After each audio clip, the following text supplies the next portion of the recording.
business session. And the topic is extremely interesting with real interesting speakers. That's unconventional destinations. And for that, we're going to have the speakers for this session. Ms. Shoba Mohan, founder partner Rare India.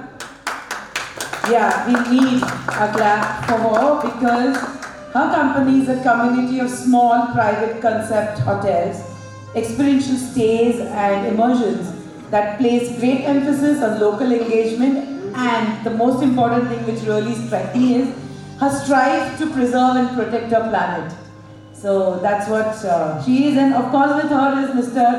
Sandeep Talaulicar, MD Mr. Char Mumbai. My favorite and most importantly a skilled storyteller, and he's really passionate at that. So I'm going to hand over the stage to them so that they can have this first business session rolling. Background music अच्छा लग रहा है. I'll play it for you outside. Chalo. Thank you so much for that crisp and nice introduction. Good afternoon, good morning actually. It's still, yeah, we are like really heading towards noon. But thank you for coming into this. Lunch sessions are bad, slightly late. Pre-brunch sessions are even worse, I think. But we promise to make it very interesting. So the whole this thing is about. The whole concept or the idea of this talk is about unconventional destinations, and it's a freewheeling chat. And please feel free to join in. I do not stake claims for being an expert, but this is a work I've been doing for the last 20 years, and it's been wrought with challenges. At the same time, it's been a hugely personal experience.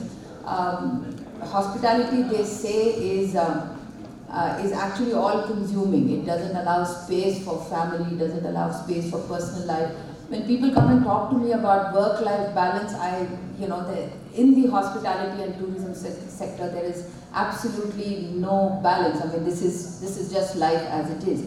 When you take on concepts like unconventional destinations, which means it also adds up as unconventional hotels, right? It doesn't pertain to your standard star, it has, the typical trappings or the typical embellishments of a standard hotel doesn't really apply to any of these hotels in unconventional destinations.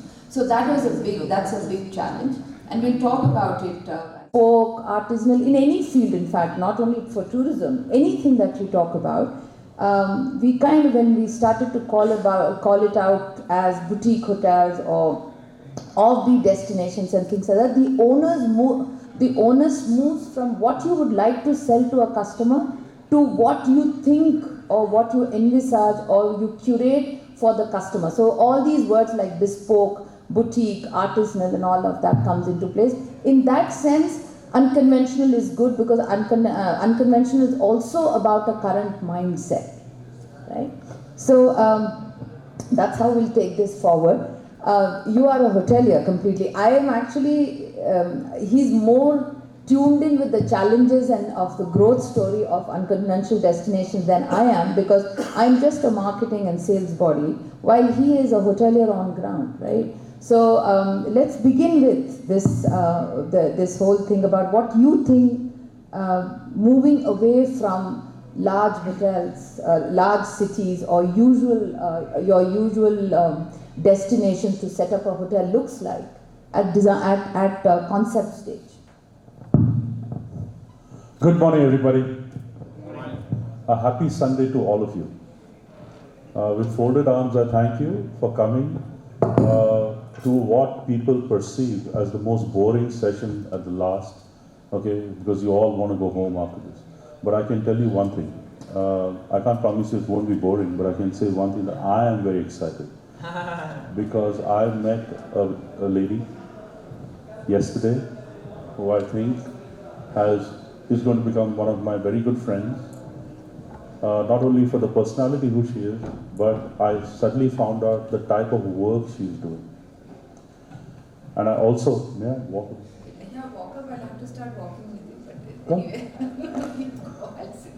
So the other thing was that her work, I would like to really speak from the bottom of my heart today.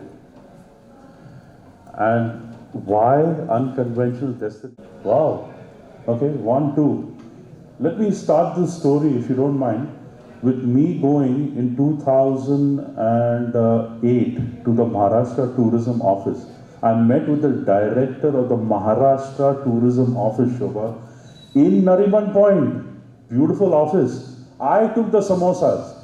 I promise you. And I sat in front of him expecting him to give me great advice and what I should do, how I could promote this hotel in Phaltan. And guess what he said? He called the secretary and he asked her, Phaltan, she was in Nimbalkar.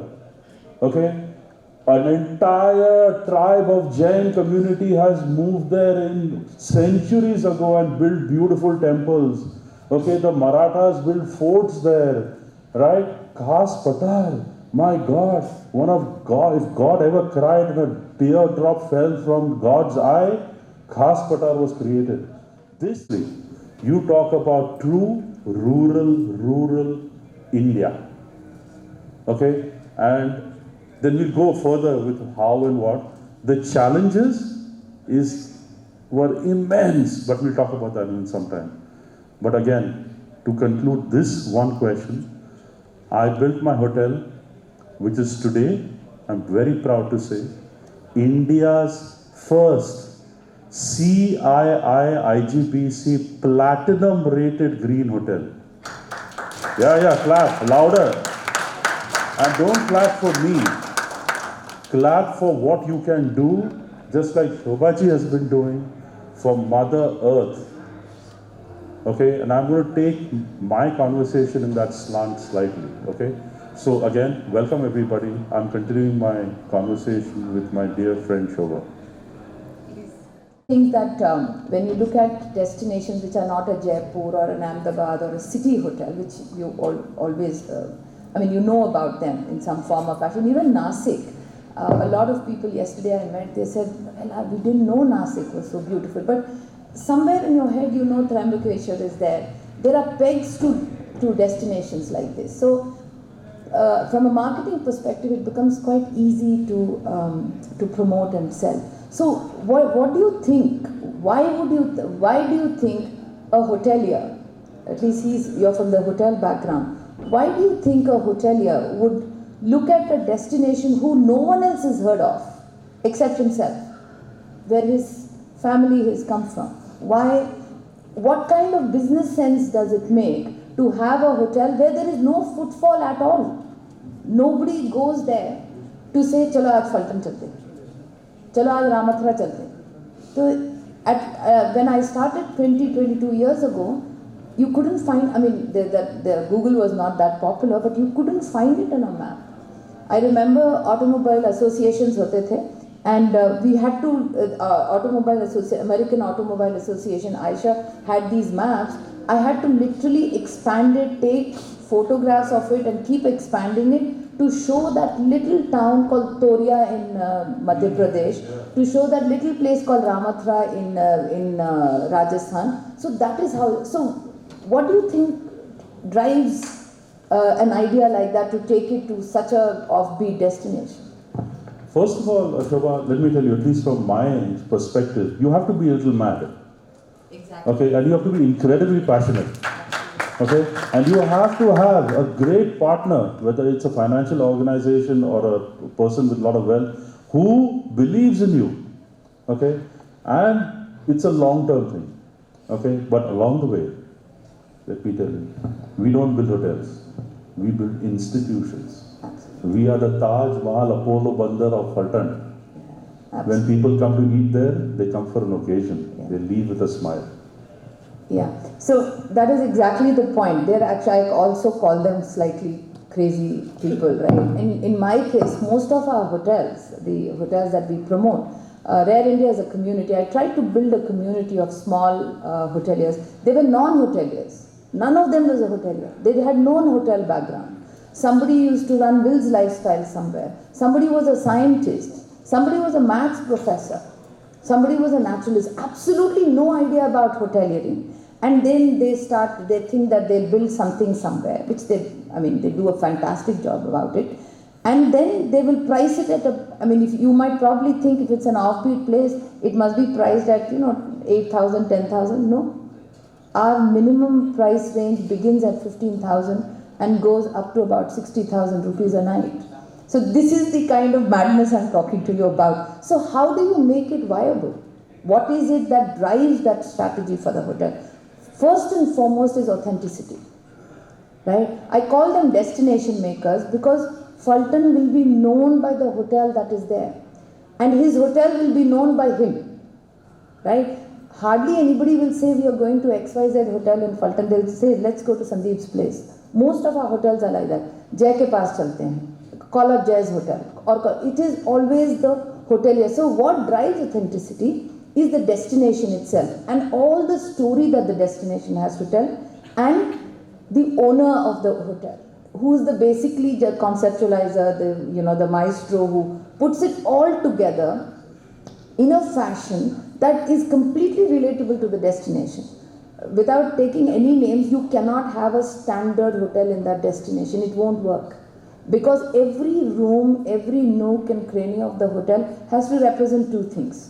One is the owner's madness, which is his interest. The second is the destination where it is located.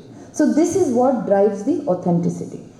The second thing, what happens with these with offbeat hotels is, what do they do there? Taj Mahal to hai nahi. There is no Amer Fort. In most cases, there are not any great well-known temples where, there's no Jyotirling temple or something like that. So why do people go there? Not everybody is interested to just sit there and, chill by the pool and things. In some cases, there won't be pools also, and I'll tell you why in a minute. So what will drive somebody to go there is the experiences. It's just the experiences, both in the hotel and around the hotel. So how do you design the experiences around the hotel? Well, in our case, Shoba. So would you like to begin by saying the hotel, explaining a little bit about the property? Yeah, that's right. So let me explain. So what happened was, when we decided to go to Phaltan, it was not so much that it was a rural India project, that it was a project where Shivaji's wife came from, we had forts around. No. It was because the vision was to build 20 hotels around India that were in rural areas where there was some industrial, setup, like factories and all, where people normally had to drive 3 hours to the factory and 3 hours back to the nearest city or town. And you must have heard these stories, whether they are in Bhubaneswar, Rajasthan, there people have to drive to their work, come back. So we wanted to identify 20 areas in India of that kind. And the first area we chose was Phaltan. Again, you had to drive at least 2 hours, from Pune or from Satara, to get to work, and then drive back. So you had 4 or 5 hours of unproductive time. We want to avoid that. And therefore, we built the hotel there. And what was the hotel like? I still remember, we bought 6 acres from a farmer who literally cried because he was giving up his ancestral land, which was a pomegranate orchard. Pomegranates, figs, what else? Chikus are very indigenous to Phaltan. And then he laughed when he saw the check, of course. Okay. And he gave us a farm. But I promised him that, look, I would literally respect his family and keep a lot of that orchard, okay, and build around it. So we went to Phaltan and we built a hotel. At that time, I was still in my black and white phase, which means profit or loss. or black or red, I would say, right? And I met a gentleman called Dr. Prem Jain. I don't know if you've heard of him. He's the father of the green movement in India. And he introduced the word green into my movement, into my brain. And guess what? That is where my dear baby started this journey towards being a platinum rated hotel. Today, it's an adult, okay? And it's going to now, in March 2023, become India's first net zero waste water and electricity hotel.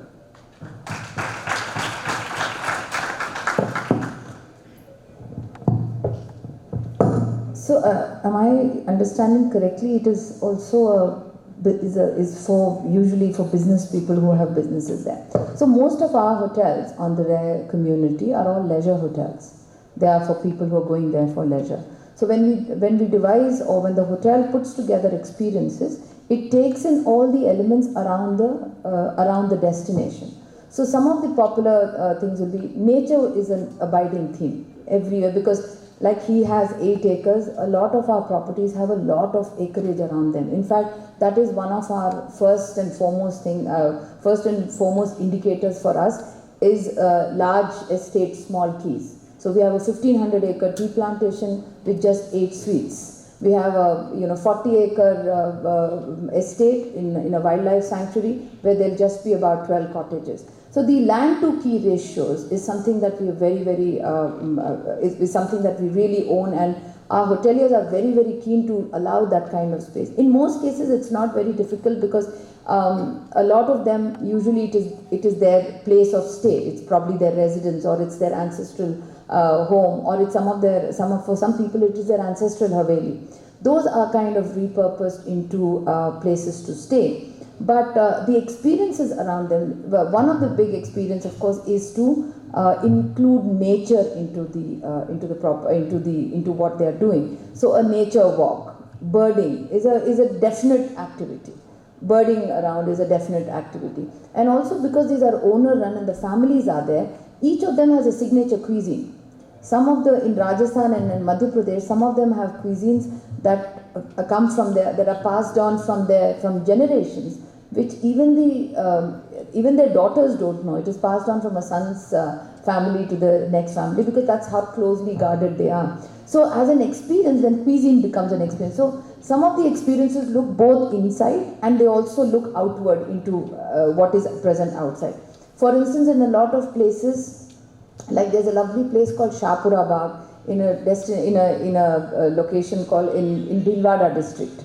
Now, if somebody wants to go as a leisure, you're a leisure traveler, it is one of the most beautiful private stays that you can find in Rajasthan. It's the center of Rajasthan. It's set in 40 acres and it's surrounded by 250 lakes.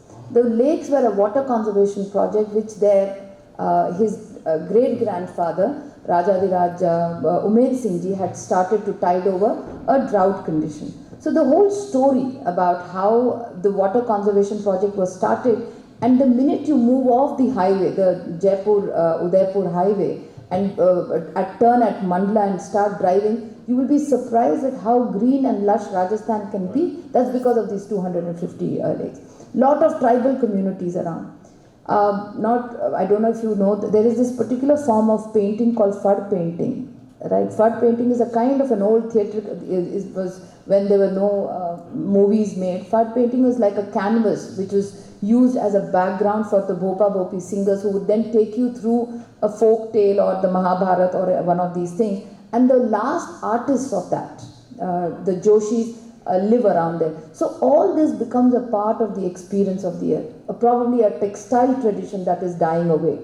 Two things happen. One, of course, it contributes to the experience of the place. It creates character for the destination. It also allows for this destination to, allows for this art form, performing art, textile, or any of these things to get a new lease of life. Fud painting, over a period of time, has now been contemporized, and that particular art form is used in fashion, is used in linen and things like that, and to make large tapestries, so that it has a little bit of continuity. Another good example of this is in the south. There's a lovely place called Swatma, a town called Tanjore, and Maharashtra has a very intrinsic link to Tanjore because the Marathas ruled there over some time. Not very many people know the sambar that is world famous as is because of the Maratha influence there, right? Sambar is not a Tamil dish, and So Tanjore before Swatma was there was actually a no-night destination. So people used to drive in from Chennai, stay at Chettinad. Chettinad was a destination because Chettinad food, the weaving units and all was great. From there they would come to Tanjore, see the Brihadiswara temple, which is also called as the big temple, and then move on towards Madurai because that is where the Meenakshi temple was hugely popular. The minute a hotel came up, and this is what contributes to the authenticity of a destination and how a hotel can power it. The minute Swatma came up, she pulled everything from the cuisine to the temple architecture to Tanjore paintings. She brought in the veena makers. I don't know if you know this string instrument called veena. It's called Rudra veena. Rudra veena is the artisans for Rudra veena are in and around Tanjore. It has got GI status, but it is a dying art form, right? And it is very crucial to South Indian classical music. So she brought all of this, including Bharatanatyam, which was coded in Tanjore, including Carnatic music, which was born in a place which is about 25 minutes from Tanjore, and all of this contributed to the destination's character. And in return, it also contributed to the destination of the character of the property. For instance, everybody knows Ayurveda, right? Ayurveda is now like everywhere. It's in the forests, it's in the mountains, it's in heritage. It's moved beyond Kerala to places where it probably is not as effective as it is in Kerala. But there are indigenous healing systems, indigenous massages, indigenous wellness system within every state. And some of our hoteliers have been able to pull that into their popular narrative. So Swatma doesn't promote Ayurveda, Swatma promotes Siddha, which is a very, very traditional medicinal format which was used by the Siddha yogis of Tamil Nadu, and they practice Siddha over there. So their spas are powered by the philosophy of Siddha.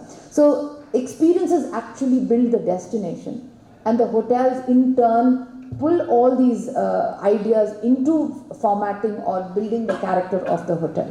So the third very important thing is the community engagement, and we promote our hotels saying people and planet first. I'd rather say planet and people first. So the idea is any travel or hospitality idea, who should it benefit? Is it just a business? Who do you want it to benefit? The primary beneficiary of any hospitality or travel product is the people of that place. To mess up the destination in such a way, a great example is Shimla through mass tourism, is that people in Shimla in summers don't have water. They are piled with garbage that is not theirs. There is electricity shortage, they can't walk on the roads. What kind of destination is this? That their own people can't live there. So the primary beneficiary of a destination has to be the people and the residents themselves. That is where the community comes in. The jobs have to go to the people of that community, right? The purchasing power of a hotel that is there should go to the people of the community around the destination, people around the hotel, and the community that is in and around the destination. And all these things that we do, taking more power than is actually needed, building swimming pools in places where there is a water scarcity, and having these plunge pools and things like that, I think all these needs a rethink.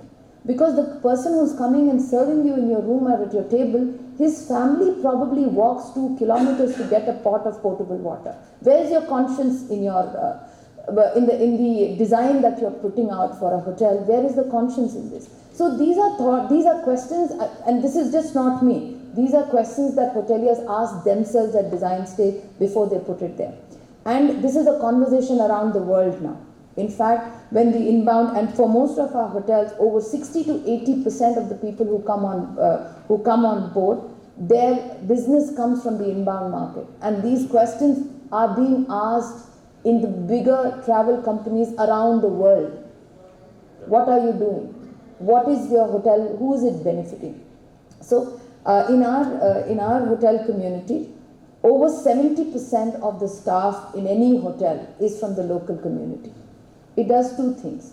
A, they bring these community people into their this thing, skill them in hospitality.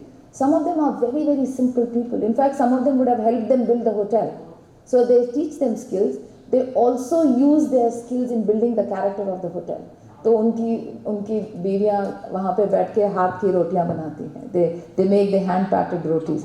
The men, they use the local architect. They'll use the local fabrics or something like that to power the hotel. If there is karigar hote hain who are making furniture, they'll have them make the furniture. And if there's a farmer, the farmer will be looking after the greenery around or the landscaping of the property. So these are the things. It also does one more thing to the local community. There's a certain pride in the traditions that a community follows. And if you include them in the design of your hotel, you include them in in creating the concept of your hotel, it's with great pride that the community welcomes that property in the middle, in their midst, right? So that is the other thing. So what's do you employ? Sorry. Thank you. Yeah, so I still remember 10 years ago, guys, I had a meeting when we conceptualized Jakson in Phaltan. I brought in the 5 sarpanches, and they were very skeptical about what the hell is going to happen here, okay, because nobody had come in with an investment of this kind. So I promised them in my entire, communication that not only will we has anybody heard this Parsi story that they landed in Sanjan and they met the king? Has anybody heard of it? Yeah? Okay, so for those who have not, the king said, look, you cannot come into our community. And they said, why not? Because he said, you will not assimilate within us. And they said, sir, please give us a glass of milk, full. And somebody got a glass of milk that was full. They took a spoonful of sugar or 2 spoons, they put it in the milk, they stirred it, and guess what? This was the lesson, that while the glass is full, we can still add sweetness to the pot by assimilating. If you go anti, you will never be part of the assimilation. If you go with, you will be part of it. So I remember those 5 sarpanches. I told them how much I was going to do for the community, and that's why I did not use the word hotels, I used the word institution. And I also promised them that every one of the chickens in Nimbore, in Phaltan, would lay more eggs thanks to us. Please, that's a joke, but it's true. Today, 10 years later, Shobaji, I want to tell you, 80% of our employee family community is local. They are children of farmers. Okay, I'm proud to say 44% of my entire workforce is farmers' daughters. Wow. I pick them up, I drop them home. I'm proud to say that this is the first time in that entire, I would say Satara district, that when somebody dies in the family, they get vacation 1 week. When a child is born, and you laugh at this, a father or mother of course, but the father gets 2 weeks off. Guess what? If a girl is born, he gets 3 weeks off. I'm telling you. And we've done all these things. Today, a young boy, okay, who's maybe doing some laundry work, some F&B work, some engineers, my God. I'll tell you a funny story. Okay. One day, I met a lady who works with me. Okay. She literally works in KST. Does anybody know what KST is? Kitchen steward. Okay. Has anybody done kitchen stewarding in their life? I ran the Astoria kitchen stewarding. I know what it is like. Please, anybody done it? Or you guys just pay for people to do it? Okay, you guys pay for people to do it. It's okay. You take big pots all day long, you scrub them, you clean them, you take glasses, crockery, cutlery, everything, and you clean it. And guess what? This lady told me, Sahib, tumhi sagda kartat माझ्यासाठी, which means you do everything for me, but एक toilet kara na. I said, toilet kara? I said, I've got a battery of toilets up there, the best thing designed. And then I realized I'd built Western toilets for farmers.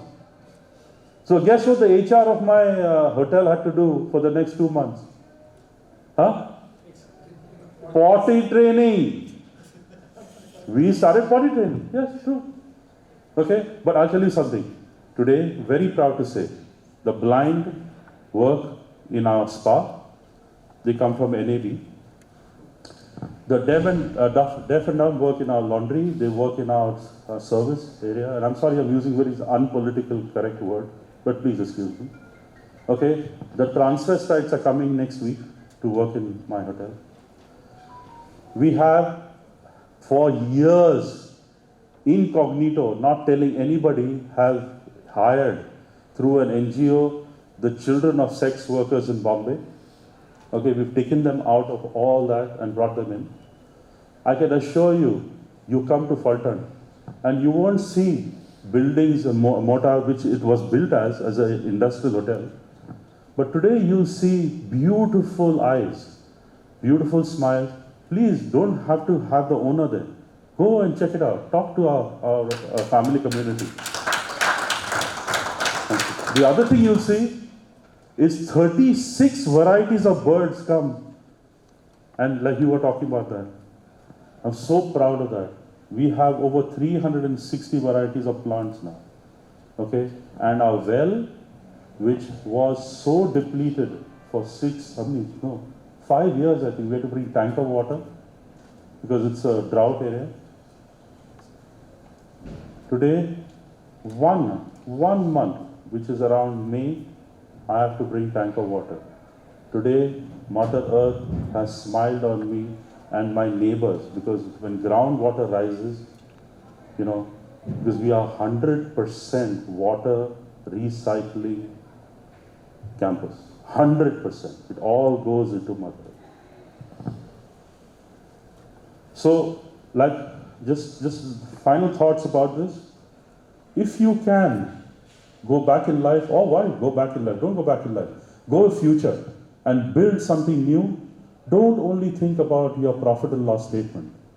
The worst thing the business community did, sometime I believe in 1930s or something, they changed the accounting laws. And please remember this, what I'm saying. They put employees from the balance sheet asset area into the profit and loss expense area. Don't do that. Please understand. Don't fool anybody by saying customer comes first.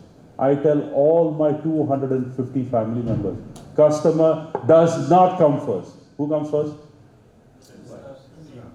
If they don't smile like me, the customer is never going to be happy. Don't fool yourselves, okay?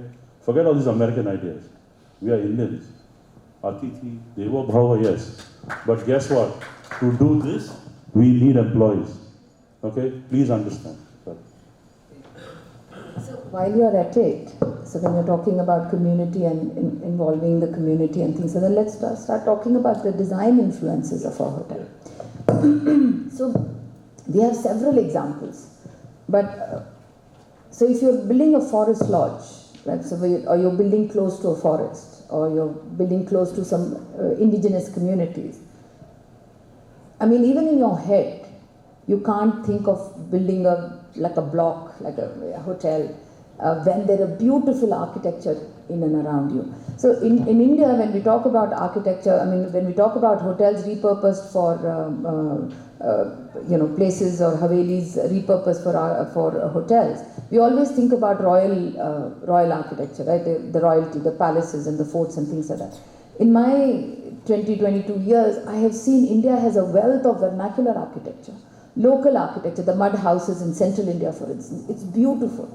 Of course, unfortunately, that the government's thing of helping them with their buildings and homes has ensured that they started to build flat-roofed cement structures, which is not only ugly, it also it is not suited for the environment they are in, where central India, and sir is here, he'll tell you, it gets hot, it gets very, very hot in summers, right?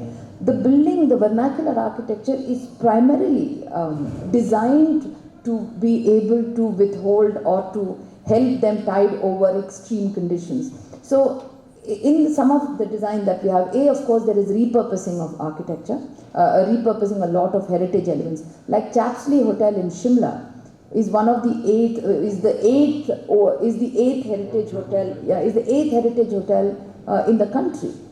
And Kamar Ratanjit Singh Ji, may his soul rest in peace, he is no more. He used to hold on to the elements of architecture like a maniac.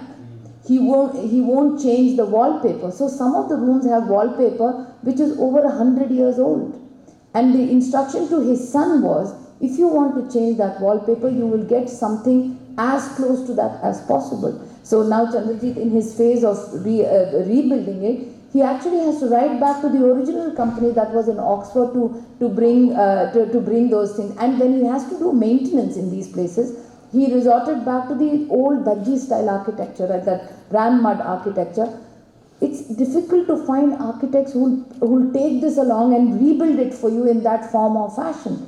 So we are talking about heritage, built heritage. We are losing talent, or we are even the small things like thatch roofs. We are actually losing staff, or we are losing artisans who are well versed with that technique. So when a heritage architecture is rebuilt and repurposed for a hotel, what it also does is it sustains some of our very, very old building and design traditions. Rajasthan is a great example of that wall frescoes that they do on the walls. Of course, they don't use vegetable dyes anymore, because in their design sentiment, they have continued to use the wall frescoes that the Havelis and the palaces used to do. There is a huge flourishing community of artists who continue to do this and continues to practice, and generations after generation are taking this on as a career, as a livelihood option. So this is one of the things that we do where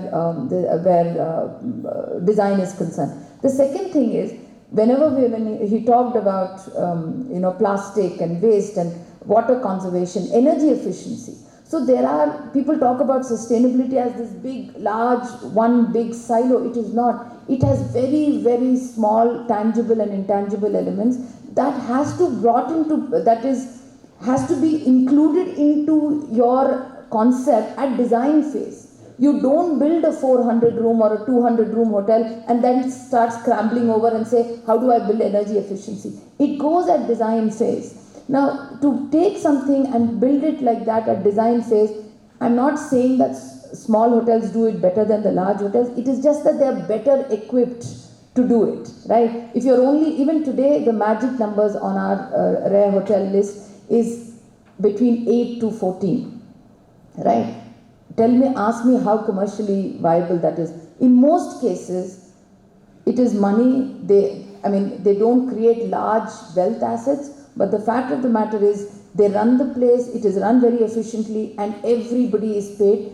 Some of them even paid them through the pandemic, including paying us, we are their outsourced marketing companies, saying that your family, your teams also should survive. So that is how beautiful the whole idea of a boutique hotel in unconventional destinations is. The other thing about design is, and I mentioned this to you yesterday, if you start building, if you build the first hotel in a place, and Yuvraj sir is there, in Satpura, which was quite deviant from the rest of the national parks, where the tiger was not your keystone species. I mean, you didn't go to Satpura in those days, and I'm talking about 2006-07. You didn't go there to look at tigers because tigers were still shy, but you went there looking for sloth bears and to look at gores, right? So how do you plan a wildlife lodge in this area?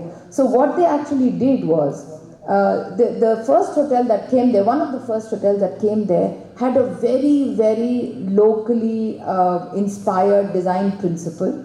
They pulled all the ideas for water conservation, the STPs and everything like that. So from there onwards, when the second or the third or the fourth hotel started to get built, they cannot shy away from the first initiative that happened there. So if you are the first hotelier in a certain landscape, there is a huge responsibility on you that you build right, because you will be creating a blueprint for the rest of the hotels that might want to join there, right? Some places they might not get, but in most places like Satpura and these national parks, more and more hotels keep joining in, and that's the nature of business in India. So this is one very, very design instance I'd like to tell you. The other thing is, in the vernacular architecture, plantation stays, our old plantation bungalows, repurposing them as places to stay. Don't open this door, please. Yeah, so plantation stays, and if you're building in, if you're going to build in sensitive areas like Ladakh, for instance, or if you're going to build in a place very close to the forest, how do you build responsibly, right? Without messing up with the landscape or the skyline of that area is something which is entirely your responsibility. And while talking about design, I'll also like to tell you, when they're building forests and when you're talking about outside landscaping, it's also very important to know how much of the indigenous varieties that you can include in your landscaping, so that you don't need to use water, because local plants and trees survive in their own habitat. So water conservation happens as per se. In fact, if for architects here, I'd like to tell you that Pradeep Kishan is called the Tree Man of India, and Pradeep Kishan wrote this beautiful book. I mean, he's a genius. I mean, he's made movies. He's done a lot of things, and in the last 20 years of his life, he taught himself to be a botanist, and he wrote these two seminal books, one on the trees of central India, and the first one, Trees of Delhi, how Lutyens Delhi, in its design phase, actually put trees and plantations on the side so that it is flowering and fruit, and the fruits are happening in different times of the season, and it kind of really pulls together the Lutyens Delhi story together. So he actually was invited by the Jodhpur royal family to come and do something in the Mehrangarh area, and said, "Isko landscape karo." He said, "मैं जैसे landscape करूँगा, you probably won't like it." He said, "No, you do it, we'll like it." He said, I will get you local plants. तो मैं कीकर लगाऊंगा. I will, so what he did, and please, if you're ever in Jodhpur, go and see this Rao Jodha Park. He actually brought Rao Jodha Park. It's called Rao Jodha Desert Park, where he pulled in all the local trees of Rajasthan, of the semi-arid desert, and he made this national park. You know what did, and this is in the heart of the old city, in the heart of the walled city. What it did is, that area is great for birding. Lithophytes. He kept all the lithophytes like that. He pulled in local artisans, and there's this community who's well known to chisel rock to understand what is underneath it. There's some particular name for it, I forget. So he employed them to make sure that they removed these small, they weeded out plants that were working its way into the fort walls and things like that. So it's a beautiful initiative, and it kind of becomes very, very important for you all to. It is now a tourist attraction as well. Similarly, he did the same thing in Jaipur. It's called Kishan Bagh, and he used a landfill to repurpose the entire area into a garden. So it's not only for travelers who are going there, it is also for the local community. And he tells me, he says, "Shoba, my biggest success story is when the local people line up and they want to come and see the place." So Saturdays and Sundays are full because the local communities want to see how could have somebody built something so beautiful from a landfill. And talking about rocks and granites and things like that, he also made sure, and he calls it as the Manhattan, where he pulled all the rocks and all the stones of Rajasthan, like your Jaisalmer stands and there are approximately 32 different types of mined stones and rocks over there, where he's kind of built, where people can actually go and see, what are the stones and what are the granites of this area. And it also ensures that if you're a traveler and you're an architect, or even if you're a wildlifer, for you to begin from Jaipur and actually see all of this, look at places which are ecosystems in themselves. You'll know what a RAWI is. You'll know what a desert landscape looks like. You'll know what are the stones that are used in the forts and palaces you're seeing. So in the design phase is where you will put all the knowledge you have of the destination into practice. Right? You have inspired me to build my next hotel. Mike. Oh, sorry. Okay. Sorry, Shobaji, you really have inspired me. My next hotel may not be a commercial hotel that is green platinum. But just to explain my story a little bit more, I went commercial. Okay, so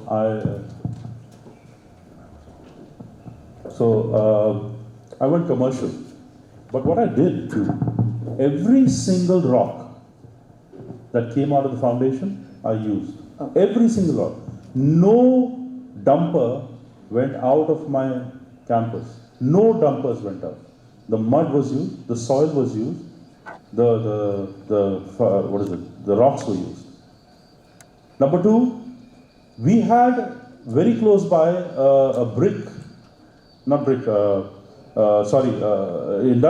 foundry industry that had slag, right? And somebody was taking the slag down and making fly ash bricks. You must have heard of fly ash bricks. Our hotel is 100% fly ash bricks. Okay? So we didn't use bricks, apparently, and then we did a lot of stuff to keep the heat index down and all. But I want to still say something about being a hotelier. I want to go back to that human element, which is a little bit more of my landscape. When we built the hotel, how many people have done housekeeping? Chalo yaar, abhi jhoot to bolo yaar. No? Okay.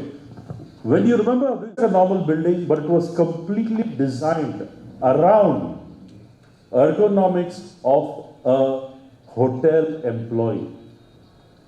Our building is designed in 2 C's coming together. Each C has somewhere between 10 to 11 rooms, so that one housekeeper finishes in a circle. They don't have to push carts, okay? They only use, a runner and a basket. We've created a toilet on every floor for them. We've created an entire storeroom for them. We've done so much that the entire landscape of the hotel is for employees. And by the way, I forgot who works in my mega kitchen, which is part of the campus, told me that she needed the job because she had given birth to 2 female children, and since she had not given birth to a male child, was being thrown out of the house. Okay? This affected my life. I have 22 ladies making chapati from my mega kitchen that are exactly in that boat. Please, I don't have the trees and this, and I do, but I have this human landscape that I want to talk about. And I digress slightly, Shobaji, but since I'm not in heritage mode, okay, and my rates are not 30,000, I'm a poor 4,000, 3,000 type of guy. And I want to do that. But I have to tell you one thing. If TripAdvisor, does anybody know TripAdvisor? If TripAdvisor, thank you for putting up that. If TripAdvisor has to be believed, then for the last 5 years, we have 5 stars on TripAdvisor. It has both service challenges, operational challenges, and also marketing challenges. So while I'll talk about marketing challenges, you like to talk about, it's about challenges of running places in a remote location. Okay, so very simple challenges that will affect your heart. Okay, the number. Okay, 17. Does anybody understand this number? Anybody understand what I'm saying? As a business person, and how much electricity does the hotel need? How much plugged-in load? Okay, let's talk technical stuff. I have a plugged-in load of 510 kilowatts. Now you tell me, paying 17 bucks, how much for that? My bill, that was 9.5 lakhs a month, today is at 1.75. Wow. Challenges overcome. Okay? Water. 35 tankers of water. Okay? A month. Okay. Even that, today, none. Once a month. I mean, that last month I told you. Okay? We've done so much. We transported a lot of our groceries and food from Pune. Today we don't have to, because our vendors we develop. We have a community of farmers that are creating vegetables for us. Okay? Challenges? There were so many challenges. Like I told you, potty training was one of them. Okay? But if you truly dedicate yourself to the environment and to the community that you are planning to make a profit in, not profit off, okay, you will see that no challenge is too big. Okay? God bless you all. Sai, namaskar. Sorry to disturb. Thank you.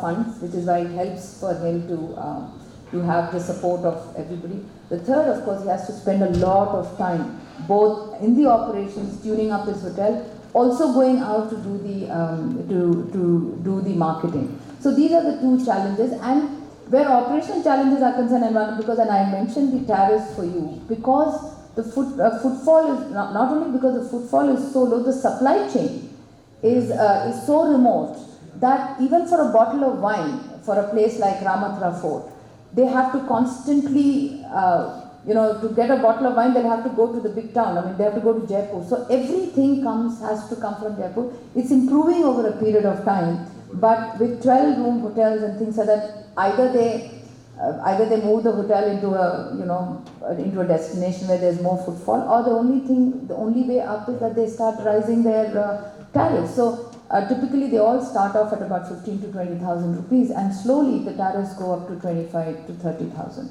And like I said, the inbound market is very, very tuned in and keyed into destinations like this, because these are places, rural areas are probably the last slices of India where the authentic India still survives and is still there, and people love to see that. People like to see how food is cooked in homes, how communities gather together. What is an Anganwadi? I was explaining to somebody what an Anganwadi is, right? So these are things that people want to look and see. And I used to think that the domestic audience, the Indian traveler, would probably not pay big bucks for this kind of a thing, but I was wrong. When the pandemic happened, all of our hotels, 100 of them, whose 80% of the business came from the international markets, primarily UK, suddenly were inundated with people who wanted everything that they had seen. Because even we have lost, urban Indians have lost touch with there's no grandfather's homes to go to, right? We have so far removed from the realities of rural life, even for them.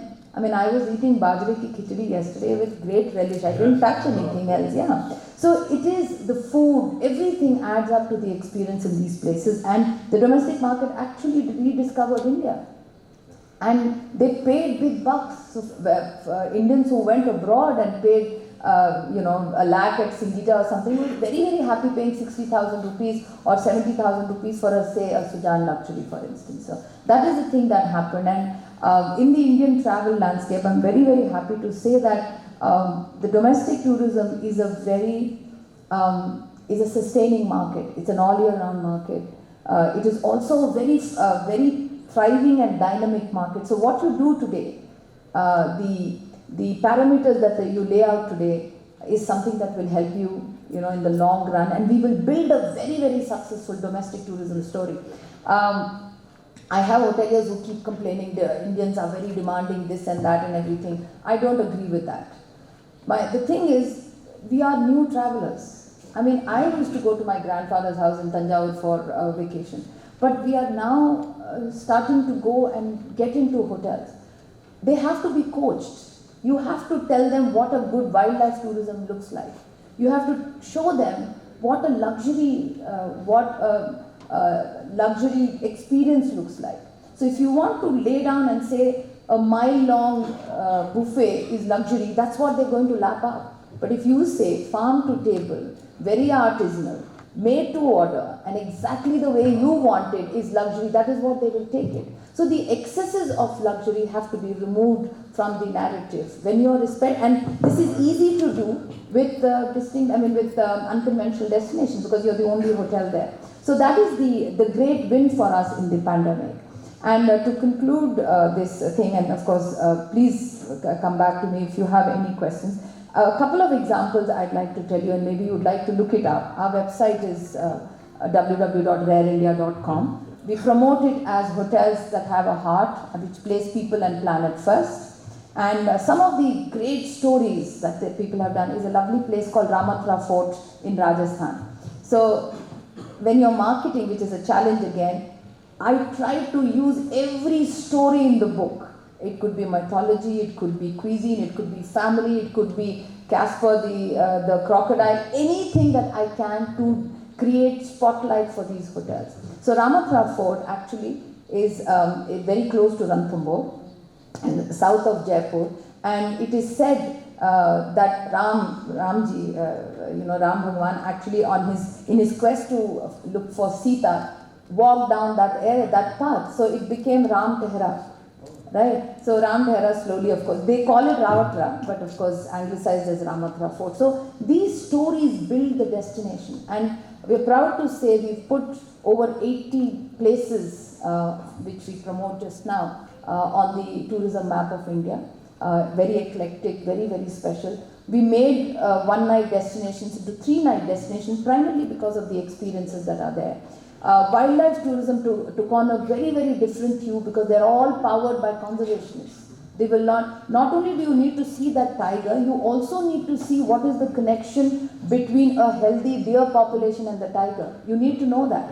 Otherwise, you will crowd around the tiger and stress him out, right? You need to know why should you stay in a place where the endemic trees and plants are growing, and why is it such a joy to see 120 bird species sitting at your table. So the narratives around what unconventional destinations have done is, it has brought out a huge amount of creativity among people. It's allowed people to think beyond the box to create solutions where challenges existed. It also created a very different line, a different community of hoteliers who always will place the community and the destination first.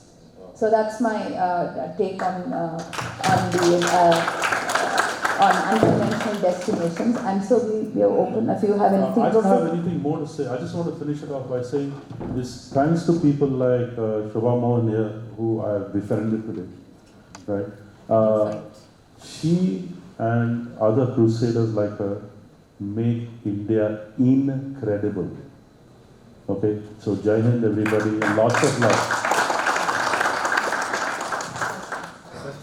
Yes. I'm so sorry.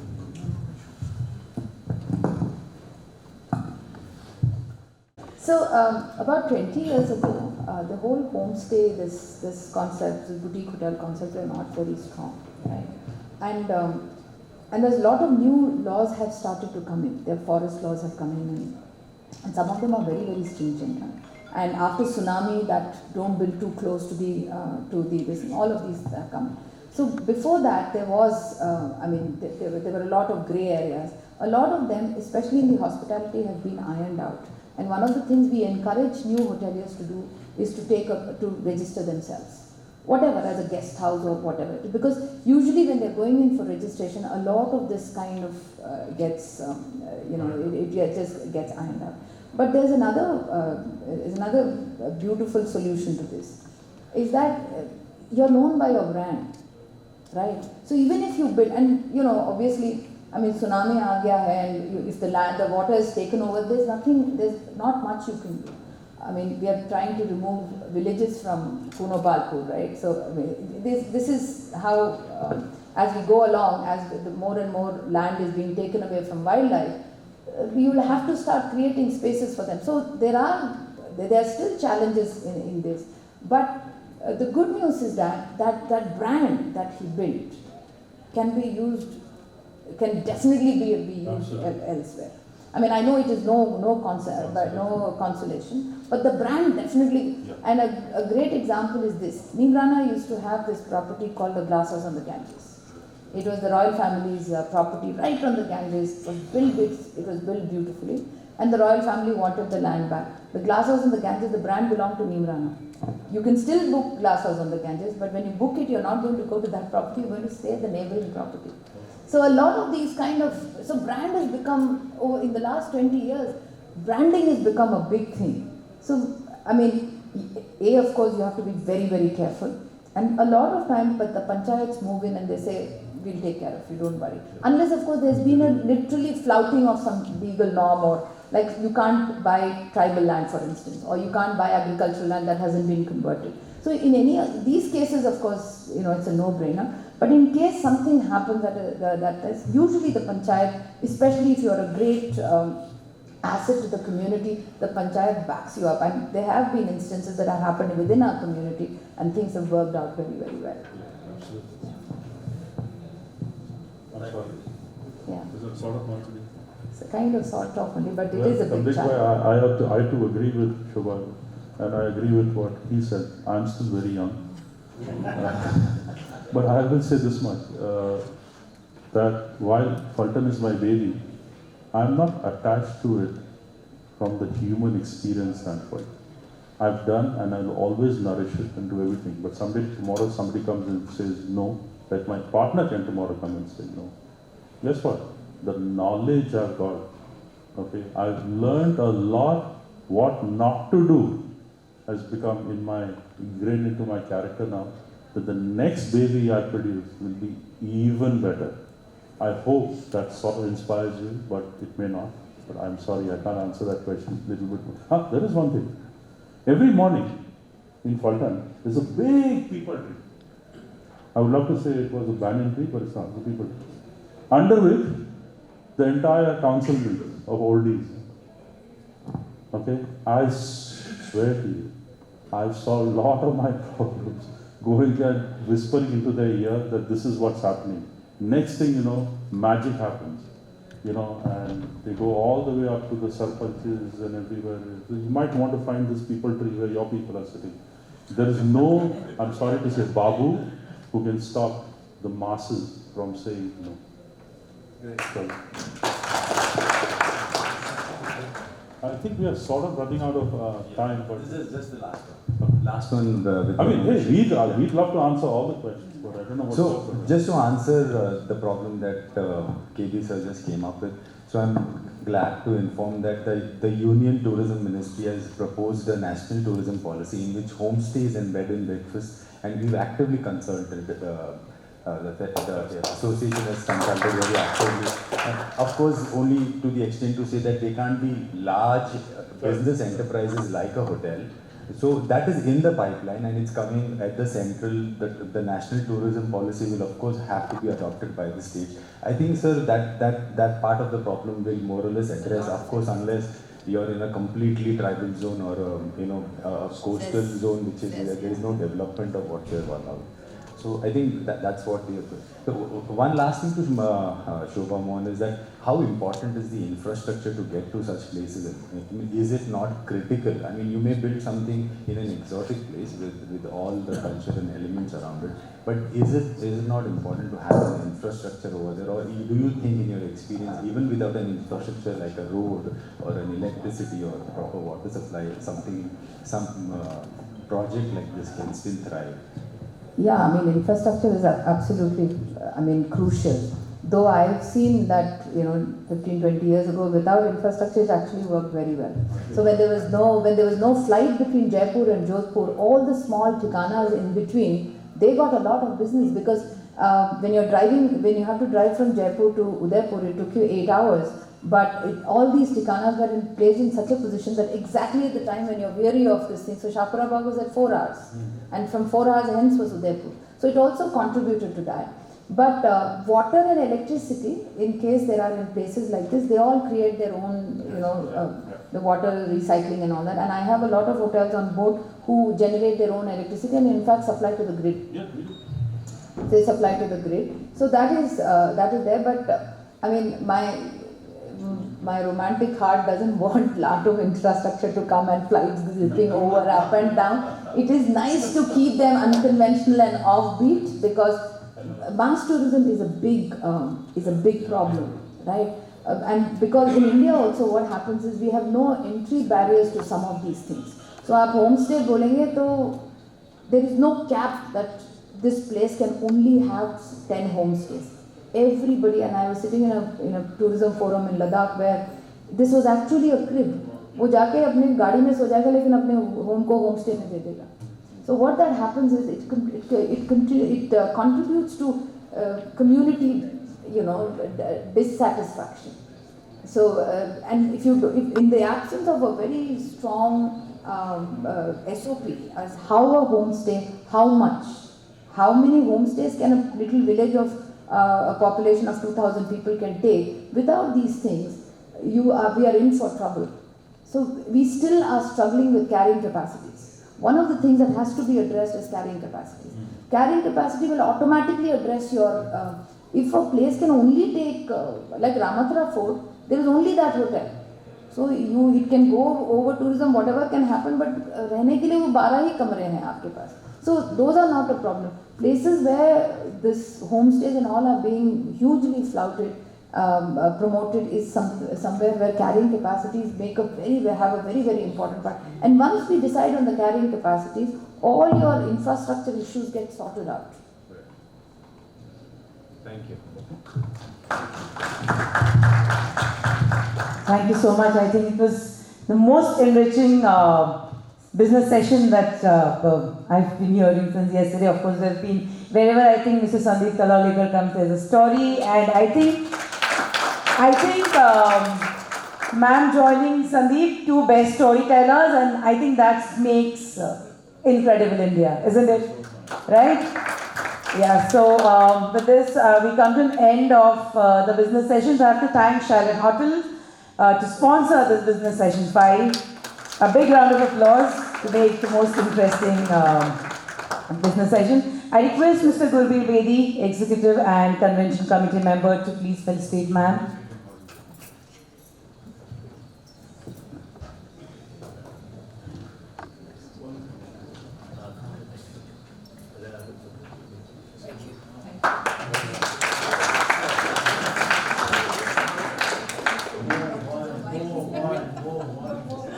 Thank you so much. Moving ahead, I'm indeed very delighted to announce to all that Nashik Municipal Commissioner and Administrator Dr. Chandrakant Pulkundwar sir has graced our 19th HRAWI Regional Convention here in Nashik. So if you can please come up on stage. I request Mr. Rakesh Mehra to kindly come forward to felicitate sir. It's a privilege that sir's here and in this grace. Yes.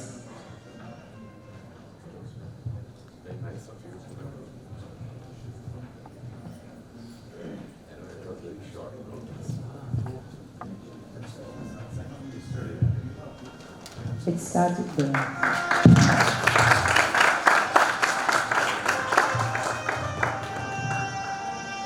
Thank you, sir. If you could please share some words, some food for our thought.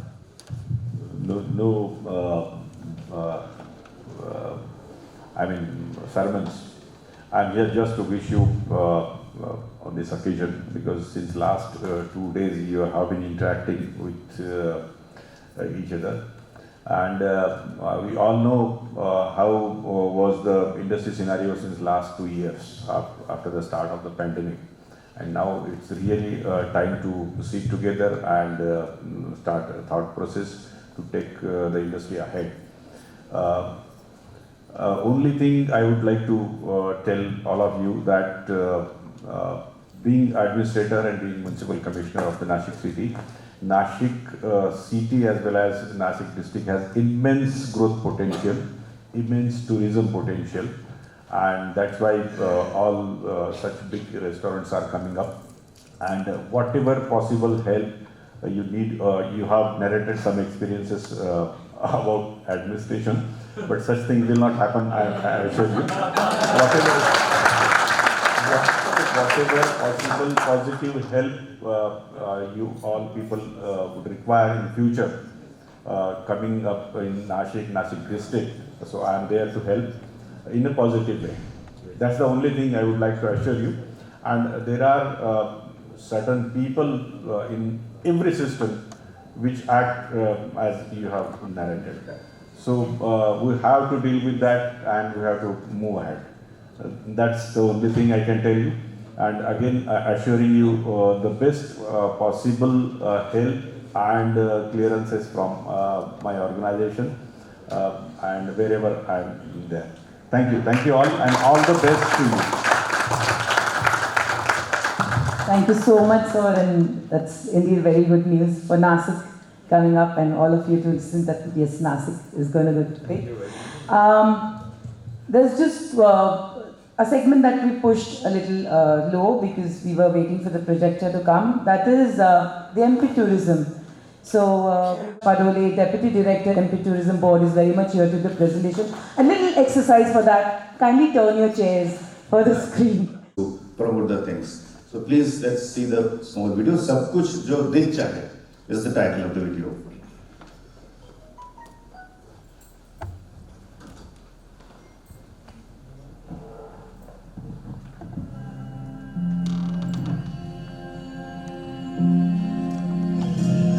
When I open my eyes to a day of dream, nature's abode is where I want to be.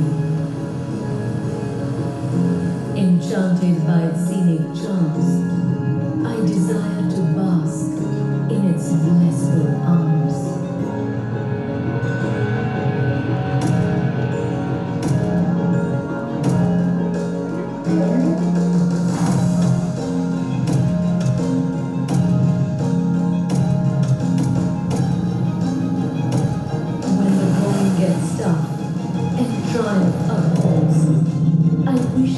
Rejoice my victories amidst the brave and bold.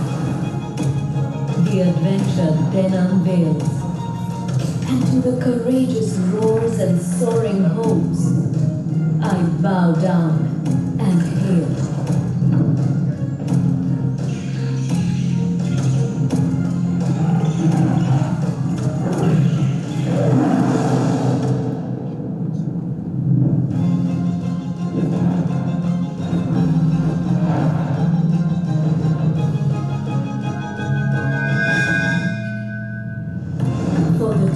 When the spirit is at peace, I seek the divine, and uncertainty I seize.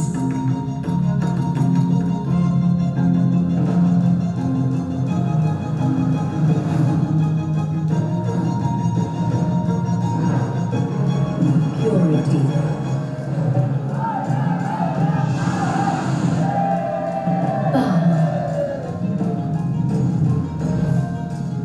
Passion and pleasure.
कुछ जो दिल चाहे।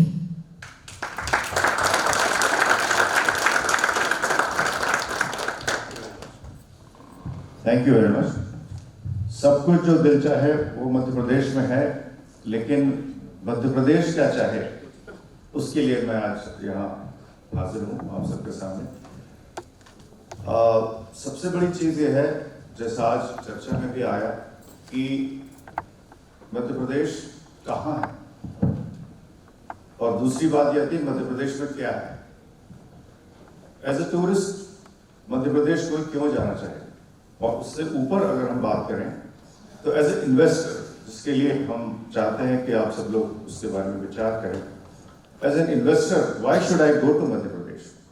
तो यहाँ पर थोड़ी सी हम बात करेंगे, because I am fortunate and I take this occasion as an opportunity to invite you all to come and invest in Madhya Pradesh. It's really very investor friendly state. तो हमारे यहाँ मध्य प्रदेश में, जैसा अभी आपने सुना, इतने सारे डेस्टिनेशंस हैं, 3 यूनेस्को वर्ल्ड हेरिटेज साइट्स हैं, 2 ज्योतिर्लिंग हैं, 11 या 12 तो दोनों पार्कों को मिला के 12 नेशनल पार्क्स हैं, 24 वाइल्ड लाइफ सेंचुरीज हैं, और उसमें से 6 हमारे टाइगर प्रोजेक्ट्स हैं, और अब तो चीता भी आ गया मध्य प्रदेश में। तो we have everything for the tourist and also for the hoteliers like you all. Madhya Pradesh सरकार ने एक विशेष योजना चलाई है, जिसमें हम इन्वेस्टर्स को बहुत सारी हैंड होल्डिंग करते हैं, बहुत सारी सब्सिडीज देते हैं, टैक्स बेनिफिट्स देते हैं, उनको हम डेस्टिनेशंस घुमाते हैं, दिखाते हैं, और जहां उनको अच्छा लगता है, because now we have been receiving the proposals from many hotel chains. Some of them have already started building the hotels, some have completed the projects, and एक तो ऑरेंज काउंटी है जो मांडू में आए हैं, स्टेट एक्सप्रेस दिल्ली के हैं वो भी मांडू में आए हैं। आप सब होटेलियर्स हैं, I am sure that you have all the information better than me regarding the investment opportunities in various parts of the country. तो मध्य प्रदेश में सरकार ने ये निश्चित किया है कि जितने भी इन्वेस्टर्स मध्य प्रदेश में आना चाहिए, अभी मध्य प्रदेश में आप देखेंगे जनवरी में प्रवासी भारतीय दिवस जो इंदौर में होने वाला है, उसके साथ साथ इन्वेस्टर्स मीट भी है। 8, 9, 10 जनवरी तो प्रवासी भारतीय दिवस है, जो कि cleanest city of India Indore में है। उसके बाद इमीडिएटली 11, 12 तेरह इन्वेस्टर समिट है, उसमें बहुत सारे इन्वेस्टर्स तो आएंगे ही, बट चूंकि मैं यहाँ हूँ तो मैं आप सबको इनवाइट करता हूँ कि इतना सुंदर ये मौका है, इतना अच्छा मौका है मध्य प्रदेश में, आप जहाँ चाहें। और जैसा भी हम सुन रहे थे संदीप जी से, उन्होंने बताया फल्टन में है, एंड फल्टन ही said it is his baby, so I want him to produce next baby in Madhya Pradesh. So, and we all are with you, sir, and I'm sure you will be more than happy to have your property in Madhya Pradesh. Shobha ji ने कहा community involvement की बात, मैं आपको बताना चाहूँगा पन्ना national park में एक सभी को मालूम होगा सराटोरिया एक रिजॉर्ट है, that is in the village, और विलेज उसके अंदर है। सतपुड़ा नेशनल पार्क में रेनी पानी एक जगह है, जिस रिजॉर्ट के अंदर में फॉरेस्ट है, and there is no fencing, there is no boundary, there is nothing. So all the animals and there is no conflict between the local people, local communities and hoteliers as an enterprise. तो इस तरीके की जो भावनाएं जब होती हैं, तो involvement of the local community, that is the main thing, main important thing for the success. तो जैसा आपने कहा, हमारे भी यहाँ मध्य प्रदेश सरकार ने बहुत सारी योजनाएं लोकल कम्युनिटी के इन्वॉल्वमेंट के लिए, उनके अपलिफ्टमेंट के लिए, लाइवलीहुड जनरेशन के लिए बनाई है। उसमें से गवर्नमेंट ऑफ इंडिया के जो स्कीम्स हैं, हुनर से रोजगार और बाकी चीज़ें, वो तो ही हैं, पर स्टेट गवर्नमेंट ने भी बहुत सारी योजनाएं लोकल यूथ को और लोकल कम्युनिटी को उनके लाइवलीहुड के लिए उसमें शामिल की है। तो आपको वहाँ पर अनस्किल्ड, सेमी स्किल्ड और स्किल्ड तीनों प्रकार के स्टाफ एम्प्लॉयज़ वहाँ मिलते हैं। मध्य प्रदेश टूरिज्म ने अपने 5 इंस्टीट्यूट्स बनाए हैं, फूड क्राफ्ट इंस्टीट्यूट और होटल मैनेजमेंट के इंस्टीट्यूट्स। वहाँ से हम जो बच्चों को गाँव से ला के वहाँ रखते हैं, वी हैव हॉस्टल फैसिलिटी, वहाँ रखते हैं, उनको ट्रेनिंग देते हैं 6 months, 1 year, 2 years, 3 years, and then they are free. There is no foundation, there is no kind of bond. They are free to go anywhere and to take up any of the jobs. Most of them, they don't migrate. So the best part is, जैसे जंगल है हमारे, जैसे मैंने बताया Kanha national park है, पेंच है, बांधवगढ़ है, सतपुड़ा है, जितने भी नेशनल पार्क हैं, वहाँ के जो बच्चे हैं, जो स्कूल, हाई सेकेंडरी स्कूल पास हो जाते हैं, वो गाइड भी बन जाते हैं, जिप्सी भी चलाने लगते हैं, सोवेनियर शॉप भी खोल लेते हैं, छोटे छोटे रेस्टोरेंट भी चलाने लगते हैं। तो इस तरीके से उनको उसी जगह में काम भी हम देने का प्रयास करते हैं एंड वी ट्रेन देम। तो जैसे सर ने बहुत अच्छी बात कही, I am very happy and really ऐसे भी लोग हैं जो लोगों का ध्यान रखते हैं and they have this believe that we work for the employees first, फिर गेस्ट आता है। तो जब हमारे एम्प्लॉइज अच्छे होंगे, जैसे मध्य प्रदेश में आप कभी भी आए, किसी भी हमारे होटल में जाएं, और जब लोग आप में से आए होंगे मध्य प्रदेश में, तो हमारे यहाँ एक जो स्लोगन होते हैं उसमें हमारा एक स्लोगन है, service with a smile, and this you will find at a very low level also. जो माली है, जो प्लम्बर है, इलेक्ट्रीशियन है, वो भी आपको दौड़ दौड़ के काम करेगा। और गाँव में तो हमारा यूएसपी जो मध्य प्रदेश टूरिज्म में हम हमेशा जाते हैं, WTM में, ITB वर्ली में, सब तरफ जहाँ हम जाते हैं, so we tell them, when you come as a foreigner or maybe as a tourist, when you go back as a friend. तो वो जो 2-3 दिन का इंटरेक्शन होता है, वहाँ रहते हैं जो लोग, then they realize themselves कि सर्विस विद अ स्माइल क्या होता है। तो वो तभी हो पाता है जब आपका एम्प्लॉय सेटिस्फाइड हो, खुश हो, दिल से खुश हो। तो जो हमारे यहाँ काम होता है, हमारा जो स्लोगन भी है, जैसे हमारे जो लोग आते हैं उनको हम बोलते हैं कि सेवा दिल से, जो अपने आप आती है। तो मैं सिर्फ यही कहना चाहता था कि मध्य प्रदेश में बहुत अच्छा एनवायरनमेंट है। We have very good road network, बहुत सुंदर रोड्स है। एक समय गुजरात से सब लोग तुलना किया करते थे रोड्स के बारे में। आज मध्य प्रदेश के सभी कोने में मोर देन 75,000 किलोमीटर्स की रोड नेटवर्क है। एंड एडवांटेज हमारा ये है कि we are centrally located, so all the trains जो north to south, east to west जाती हैं, वो मध्य प्रदेश से होकर जाती है। तो connectivity is not an issue. We have 5 operational airports. अभी सिंधिया जी की कोशिश से बहुत सारे और एयरपोर्ट्स भी शुरू होने वाले हैं, और जैसे खजुराहो डेली फ्लाइट हो गई है, ग्वालियर डेली फ्लाइट हो गई है। तो 5 जो एयरपोर्ट्स हैं, भोपाल, इंदौर, खजुराहो, जबलपुर, और इनको हम और ज़्यादा फ्लाइट से कनेक्ट करेंगे from our source market states. तो डोमेस्टिक फ्लाइट्स भी बढ़ेंगी, इंटरनेशनल फ्लाइट्स के लिए भी कोशिश की जा रही है। तो वो सारा एक एनवायरनमेंट क्रिएट किया जा रहा है, जिसके थ्रू हम इन्वेस्टर्स को जब बुलाते हैं तो हम उनको बताते हैं कि ये सारी चीज़ें। आज सब्सिडी को अगर हम की बात करें तो करीब 30% तक सब्सिडी हम दे पाते हैं। छोटे छोटे अलग अलग तरीकों से, अलग अलग मद में हम उनको सब्सिडी देते हैं। हमारे पास में बहुत सारे किला, कोठी, गढ़ी, पैलेसेस हैं पुराने।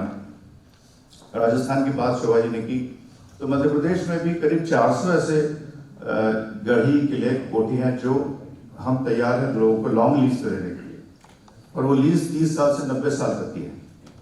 अभी हमारे अजयगढ़ फोर्ट लिया है, पन्ना के पास है। तो इस तरीके से जो होटल चेन्स आ रहे हैं, और आप लोग भी उसको वेबसाइट पे देखेंगे, हमारे पास टूरिज्म पॉलिसी भी है, इन्वेस्टमेंट पॉलिसी भी है, हम लेके आए हैं यहाँ पर आप लोगों के लिए। तो नेट पे भी आप देख सकते हैं, तो उसमें बहुत अच्छी अपॉर्चुनिटीज़ हैं। तो इतनी लॉन्ग लीज पे सारी चीज़ें होती हैं, टैक्स हॉलीडेज हैं, टैक्स बेनिफिट्स हैं, इंफ्रास्ट्रक्चर पर बहुत अच्छा काम हो रहा है। तो सरकार सभी इंफ्रास्ट्रक्चर अवेलेबल करा के देती है। फॉरेस्ट लैंड हमारे यहाँ ऐसी है, करीब 30% of the land is covered with the forest. तो फॉरेस्ट कवर बहुत अच्छा है, एनवायरनमेंट बहुत अच्छा है, पानी बिजली की कोई समस्या नहीं। तो ये सारी चीज़ें एक इन्वेस्टर के लिए आवश्यक है जानना। तो मुझे लगा थोड़ा सा मैं भी आप लोगों को इस बारे में बता दूँ, और बाकी 10 मिनट का प्रेजेंटेशन अगर समय आप लोग देंगे तो हम देख लेते हैं। कुछ वीडियोस है वो आप नहीं दिखाऊंगा because it will take time, but we have a small, will just run fast. अभी जस्ट आप लोगों की जानकारी के लिए है, मैं कुछ बोलूंगा नहीं, सो दैट मुझे जो we have clearly defined 4 verticals: world wild life tourism, heritage, leisure and pilgrimage. कल माननीय प्रधानमंत्री जी हमारे यहाँ मध्य प्रदेश में 11 तारीख को पधार रहे हैं। महाकाल कॉरिडोर का उद्घाटन उनके हाथ से होना है।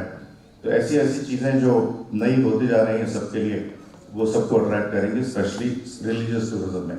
आज चित्रकूट में ग्रामोदय मेले का शुभारंभ हुआ है, 4 दिन का है, उसमें भी सभी डिग्नेटरीज आ रहे हैं, specially for the religious tourism. MICE की बहुत अच्छी अपॉर्चुनिटीज हैं मध्य प्रदेश में। As I said, we have now convention centres in Indore, Bhopal and Khajuraho also.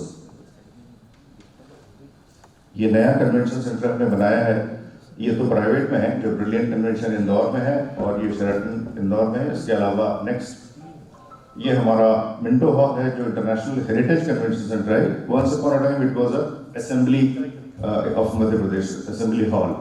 ये ओरछा पैलेस में है, सभी को मालूम होगा। ओरछा पैलेस में एक बहुत बड़ा अच्छा कन्वेंशन सेंटर है for international conventions, and we have also constructed this one new one in Khajuraho, जैसे छत्रसाल कन्वेंशन सेंटर। तो होटल्स की वहाँ बहुत आवश्यकता भी है और बहुत वहाँ पे पोटेंशियल भी है। These are some activities which we have in Madhya Pradesh, all time activities, adventure activities, camping. So rural tourism में बहुत ध्यान दिया गया है, and we have identified 100 villages for promotion of rural and sustainable tourism, जिसमें home stays, ground stays, farm stays, ये सब चीज़ों की तैयारी हो गई है। तो जो एक्सपीरियंशियल टूरिज्म की बात चल रही थी, overall kind of an experience when a tourist comes to a destination, वो हम अब दे पाते हैं। Next, these are some activities which we undertake at every heritage place like Orcha, Khajuraho, Gwalior, जहाँ पे भी हैं, cycling activities. So all these things which we are promoting in Madhya Pradesh are basically pollution-free tourism, sports tourism, health tourism, green tourism, whatever we call it. Next. We also have annual festivals. These are tourism promotional festivals. In Mandu, we have Mandu Festival. Jal Mahotsav is upcoming. It will start from 25th of November for 2 months, which is very close to Indore. Because in Madhya Pradesh, you will see that we have huge water bodies. बहुत बड़े बड़े dams हैं, जिसके किनारे पे ऐसे islands हैं जहां हम ये फेस्टिवल्स ऑर्गेनाइज करते हैं। फिल्म टूरिज्म के बारे में सब जानते हैं। सिर्फ इसलिए मेंशन कर रहा हूँ फिल्म टूरिज्म बिकॉज एक फिल्म का क्रू या जब शूटिंग के लिए वो लोग आते हैं किसी लोकेशन में, किसी डेस्टिनेशन में, so they all need hotels, they need so many services, outdoor caterings, transport, equipments, sound and light, technicians, labours, so everyone gets employment and a hotel caters to everything. तो अभी आपने देखा मध्य प्रदेश में बहुत सारी नई नई फिल्म्स बन चुकी हैं, वेब सीरीज बन रही हैं, टीवी सीरियल्स शूट हो रहे हैं। तो Madhya Pradesh has become a sort of a place for film destination, film makers also. Wellness tourism, जैसा शोभा जी ने बताया अभी कि वेलनेस के मायने अभी अलग अलग तरीके से हो गए हैं, कहीं थेरेपी और कहीं आयुर्वेद है, और कहीं ऐसा भी वेलनेस है जिसमें आप खुली खुली जगह में, फॉरेस्ट में, जंगलों में, विलेजेस में चले जाएं और देन जो डिस्ट्रेसिंग होता है एंड जो रेजुविनेशन होता है वो वहाँ आपको अपने आप मिल जाता है। Next, these are some places, some hotels, some resorts in Madhya Pradesh where it is a regular activity, meditation, yoga and all these things. People go and stay there for weeks and they undertake these kind of medicinal or Ayurvedic treatment there, wellness treatment. Next, rural tourism. अभी हमने सबने बात की तो आजकल वो जो मैं ये कह रहा था कि जैसे सब लोग कहते हैं कि वहाँ क्या है, ये किसी डेस्टिनेशन के बारे में पढ़ते हैं वहाँ क्या है, तो पहले हम लोग ये बात करते थे वहाँ क्या है देखने को, अब लोग ये कहते हैं वहाँ क्या है करने को। तो वहाँ क्या है देखने से लेकर वहाँ क्या है करने तक की जो यात्रा है, जो एक्सपीरियंशियल टूरिज्म है, उसी को हमने प्रमोट करने की कोशिश की है।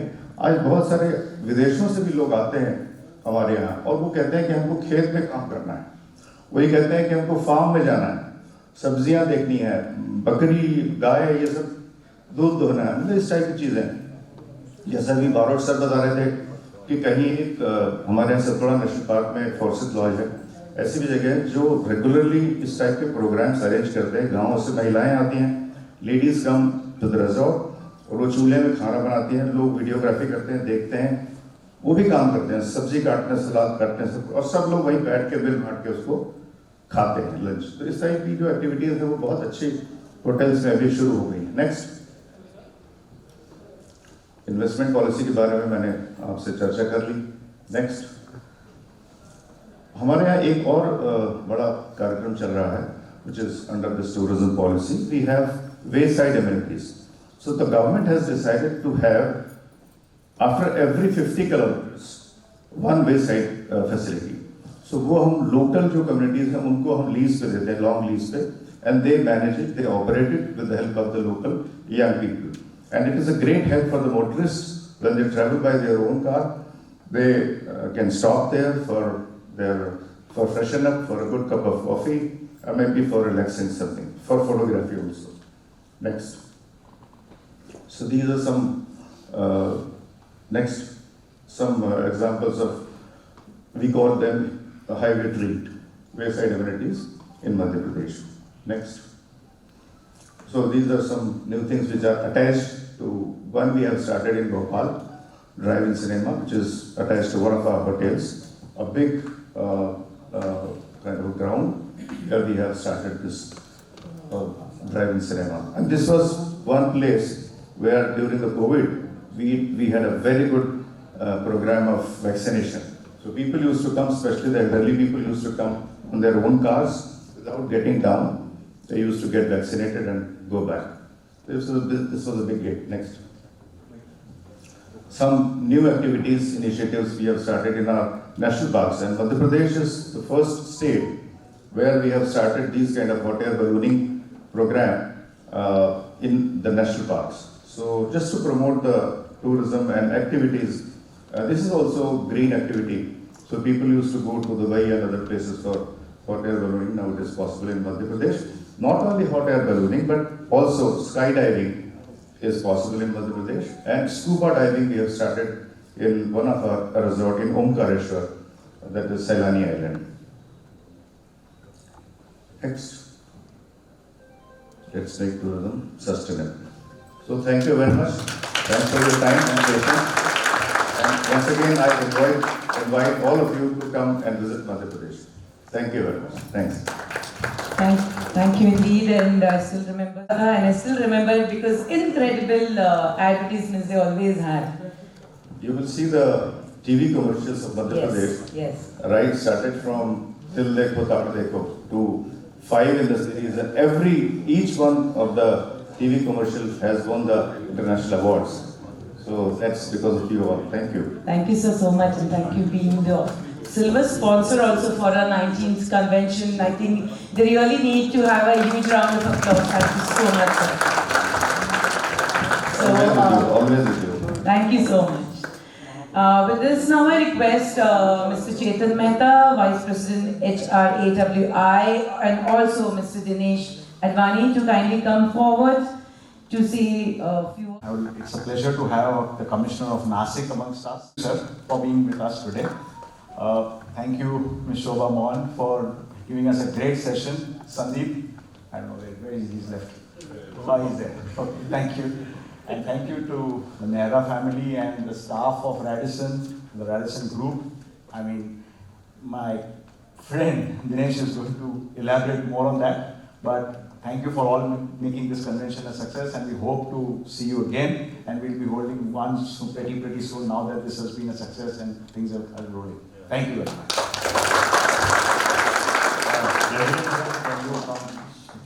Mr. Gopinath, Mr. Gurbir, Chef Ashley, Siddharth, Chef Prasann,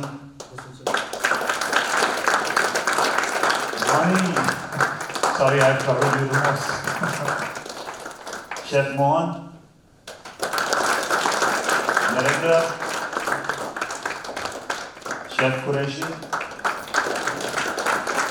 Gyalpo, Biswa, Kushal, Prem, Kanika, Aniket, Pooja, Viswaranjan, oh yeah, okay, sorry, Sachin, Romi,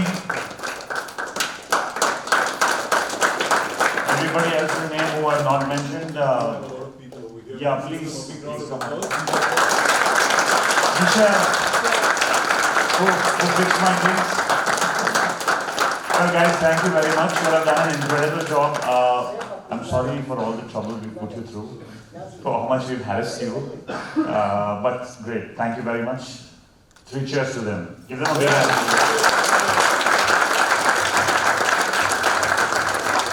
We've had an excellent last 2 days, and we had about around 250 delegates.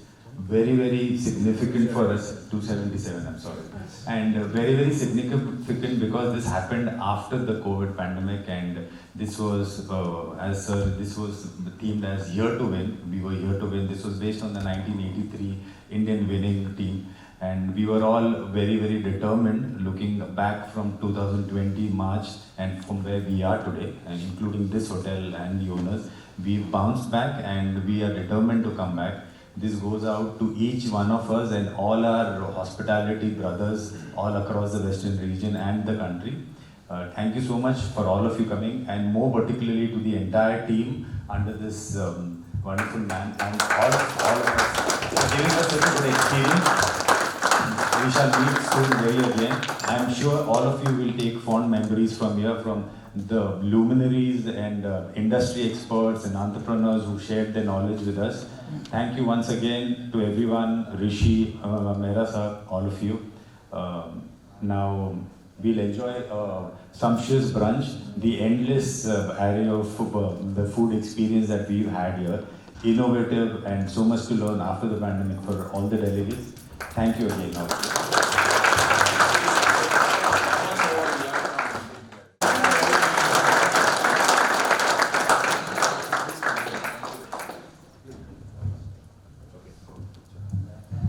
Thank you so much. And before we end, thank you so much. And before we end, I really need to thank our brand sponsors, Hotel Express Towers, the Emerald, Midtown Preetham, the Shalimar Hotel, Jakson in Phaltan. They've been our brand sponsors, and please do not leave us. You have to have brunch, and beers are just outside, so you can also take your beers along with you. Before I end the 19th convention here, I'd just like to put in something. It's very interesting.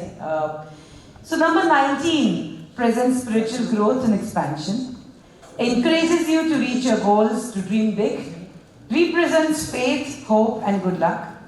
So remember to stay positive, because we are here to win.